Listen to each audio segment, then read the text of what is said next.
মহিলাদের মসজিদে গিয়ে জামাতে নামাজ আদায় করা জায়েজ আছে কিনা?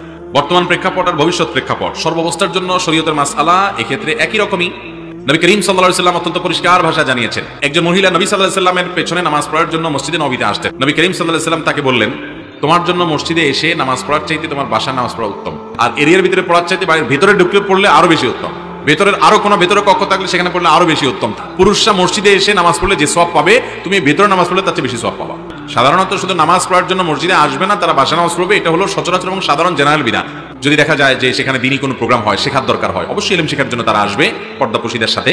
সেই সাথে বাজারে সফরে যাচ্ছে, বাপের বাড়ি অন্য কোনো জায়গায় বেড়াতে যাচ্ছে, তাহলে এরকম পথে যখন তাদের নামাজের ওয়াক্ত হবে, তখন কি তারা বলবে যে ঠিক আছে ওই যে বাসায় তো নামাজ পড়া উত্তম, তাহলে বাসায় যায় পড়বো, ওয়াক্ত গেলেও এটা করবে?